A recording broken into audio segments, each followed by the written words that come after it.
The world's largest commercial airliner is coming apart in mid-air. We're losing an engine. There was fuel leaking from the aircraft. There was damage to the aircraft flight controls.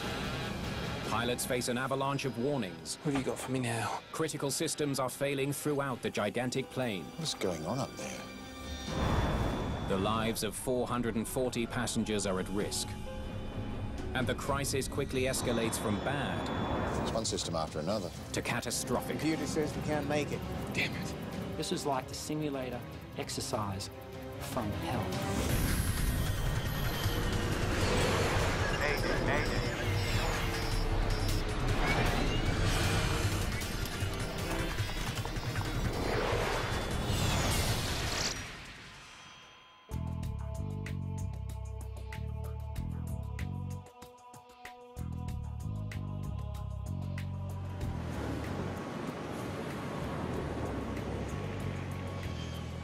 Qantas Flight 32 is making a refueling stop in Singapore.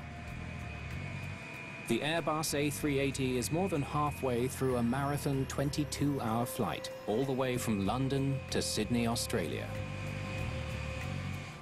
After 2 hours on the ground, the crew is nearly ready to get the plane back in the air. Very few pilots are trained to captain an A380. Former fighter pilot Richard de Crepney is in that elite rank. Everyone ready for takeoff? The A380 is the latest generation of innovation, automation, and excellence. And it's the largest, most complex aircraft in the sky.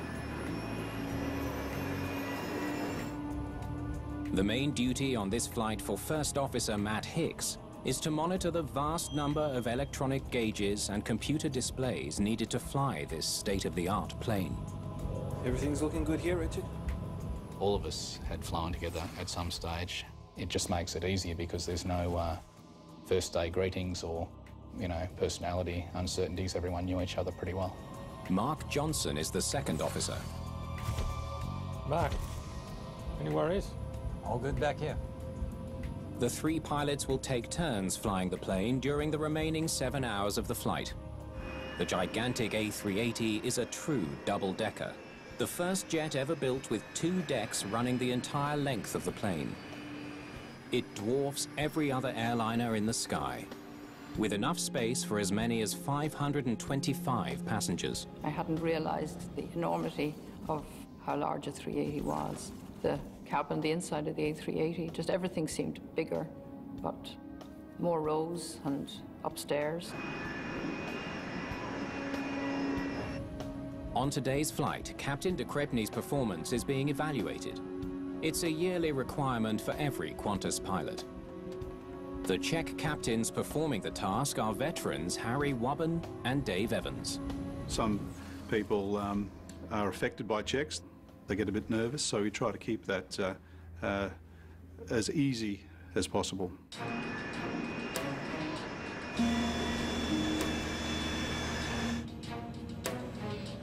Okay, so everyone's happy. Richard, obviously just being checked, he's a bit, tentative, taxing out. So when he asked if everyone happy, I said, yeah, I'm happy. Just don't crash. Qantas 32 cleared for takeoff, runway 20 center. Qantas 32 cleared for takeoff. Okay, we're on the roll.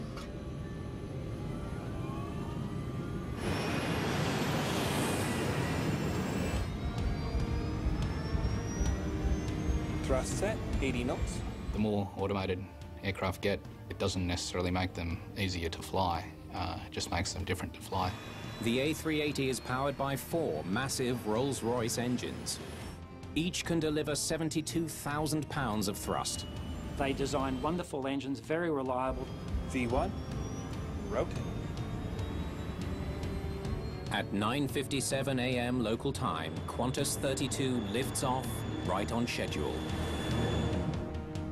Passengers get a unique view of the takeoff, thanks to a camera mounted on the A380's tail.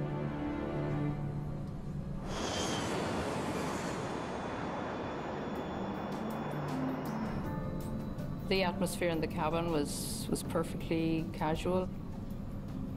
We were chatting away the whole time since we were seated. There are 250,000 sensors monitoring every flight function on the aircraft. Autopilot. On. This is by far the most automated passenger jet in the skies. Climb out checklist, please. Auto thrust is set, and ECAM is clear. The ECAM, or Electronic Centralized Aircraft Monitor, keeps watch over the myriad of onboard systems and alerts the crew to even the slightest malfunction. It's 10:01 a.m. The pilots are just 4 minutes into the flight.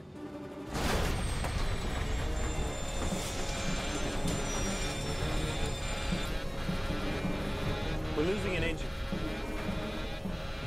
Boom. Boom. It's like a backfire in your car.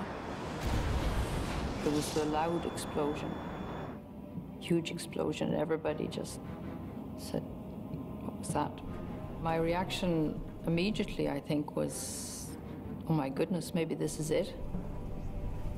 The first thought when it goes bang is engine failure, possibly severe damage. We've lost number 2. Holding 7,400 feet. De Crepigny wastes no time taking over control from the autopilot. 35 years of flying tells him what to do next. I press the altitude hold button, which will cause the nose to lower and the aircraft level. Matt, ECAM actions. On it. The captain assigns Hicks to decipher the ECAM data. He needs to evaluate every message and figure out how best to react to each one. We had to work our way through it and build up a picture of what was going on with the aeroplane. While the captain summons all his skills as a pilot, Hicks needs to quickly master the plane's ECAM computer. He's facing a barrage of error messages from seemingly unrelated systems throughout the plane.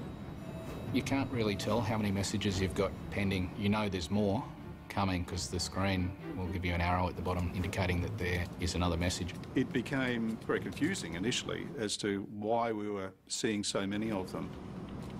Captain de Crepigny needs room to maneuver. Pan, Qantas 32, engine failure, maintaining 7,400 and current heading. Qantas 32, copied. Please let us know how to assist. I declared a pan call, and what that does is tell everyone who's listening, we have a problem, tells air traffic control, clear the airspace, and to not annoy us with transmissions. Let us solve the problem. But the ECAM warnings just keep coming. Number 2's overheating. Their damaged engine is dangerously hot. This state-of-the-art plane is now in very real danger of becoming a fireball.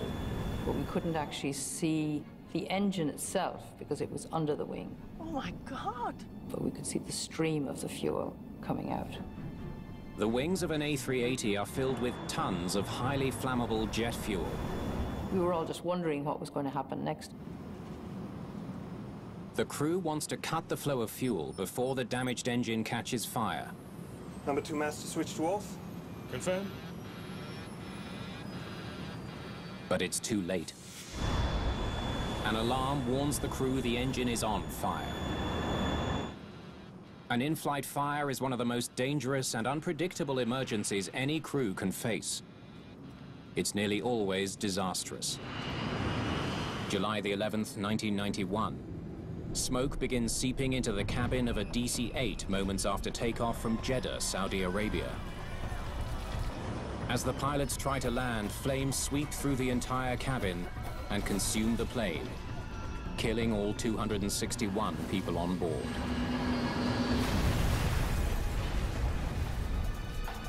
On Qantas 32, the crew's only hope of putting out the fire is to activate the emergency extinguishers inside the burning engine. Fire number 2. Push button. Confirmed. And keep their fingers crossed that it works. Warning's off. I think the fire's out. Let's find a way to confirm that, please. It was stressful. It was difficult. I mean, if you had a fire